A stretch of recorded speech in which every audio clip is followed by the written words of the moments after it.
Bismillah ve salatu ve selamu ala Resulillah ve ala alihi ve sahbihi ve men vala. Muhammed ibn İsmail el-Bukhari rahmetullahi aleyhinin Sahih Bukhari namlı kitabında biz taharetki münasebetlik mezmunlar hakkında to'xtalib atkan. Bugünkü bu babda İmam Bukhari rahmetullahi aleyh er kishiniki ayol kishi bilan birga taharetilishi.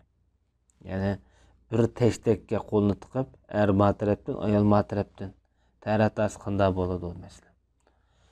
Yoki ayol kishining eshib qolgan taharat suyida taharatasi qanday bo'ladi? Bu mezmunlarni birga yoritib bermoqchi. Shundaqla Umar roziyallohu anhuninki bir Hristiyan ayolning uyida issiq suvda taharat olganligini Imom Buxoriy rahmatullohi alayhi bu yerda bayon qilib o'tgan.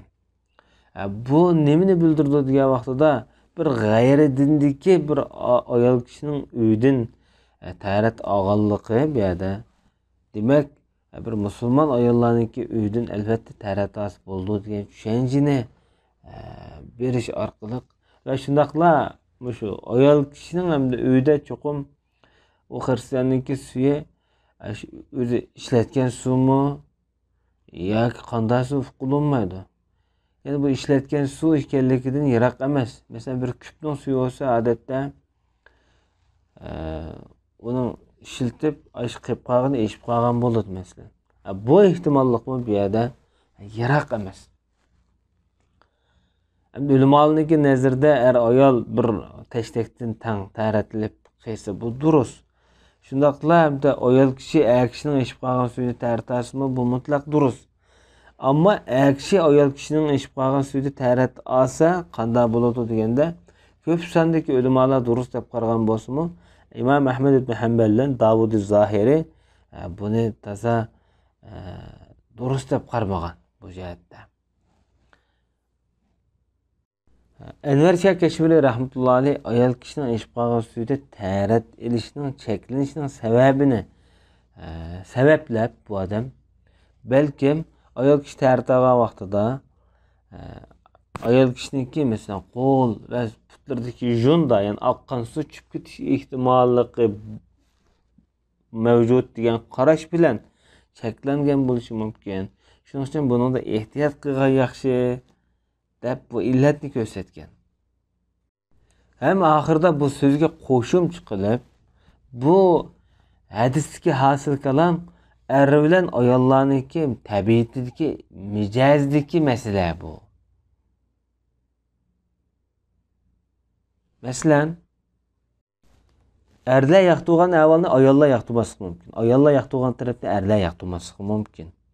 Bu yerda eshib qoldi degan bir hukm mavjud bo'lsa, buni masalan ya er kishi ya ayol kishi buni yaqtırmasligi mumkin mijozda. Ba'zi masalan shariatni durust deb qaragan taqdirdami odamning mijozi tabiati yaqtırmaydigan amallar bo'ldi. Masalan, bir odamda eshib qolgan tamoq durust iyisi bo'ladi, pokiz.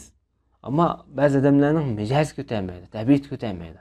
Ya'ni mushning g'islish turganda bu odam shunga o'xshash ham ayol kishidan eshib qolgan suvni mijozi tabiati ko'tarmasa, qabul qilmagan bo'lsa, buni omus bo'ladi. Shu jihatdan masalan cheklangan cheklimlarni o'tirib qo'yilgan bo'lishi mumkin deganda qarashlarni bu odam o'tirib qo'yib o'tgan. Shunlashqa bu hadisdagi muhim mazmun bir adab qoida.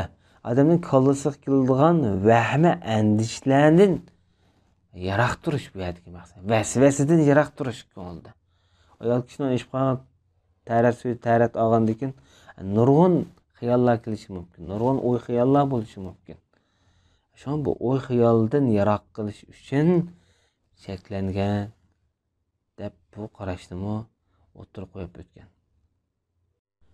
Bu 193 numaralı hadis İmam Buxoriy rahmetullahi alayh bizga Abdullah ibn Yusuf hadis so'zlab bergan edi deydi. Bu At-Tanisi nomi bilan mashhur bo'lgan Imam Buxoriyning ustozi. Bu kishi deydi bizga Malik xabar bergan dedi. İmam Malik rahmetullahi alayh shu. Bu kishi Nafi'din, ustozi İmam Malikning.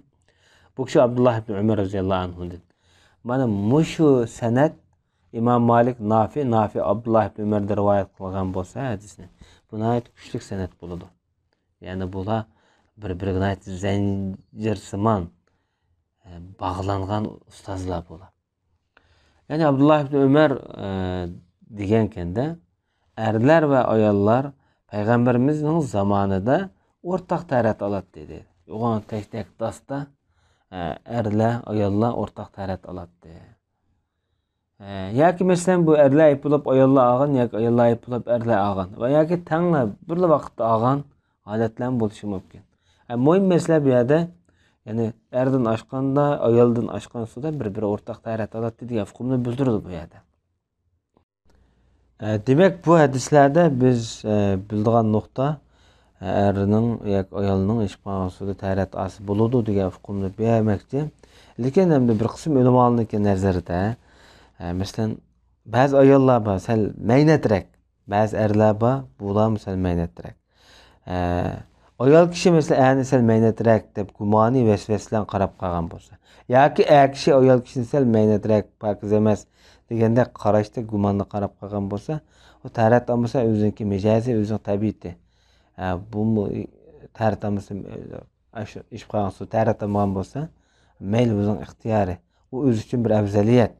Chunki bu ibodetde vesvesini kesish, ibodetde vesvesidan qutulish en mühim bir metlep, mühim bir maksat. Şunlaşqa bu noktaga dikkat kılıp özün mijazi tabiatiden kısmı özünki işi. Ve sallallahu ala nebiyyina Muhammed ve ala alihi ve sahbihi ecmaîn.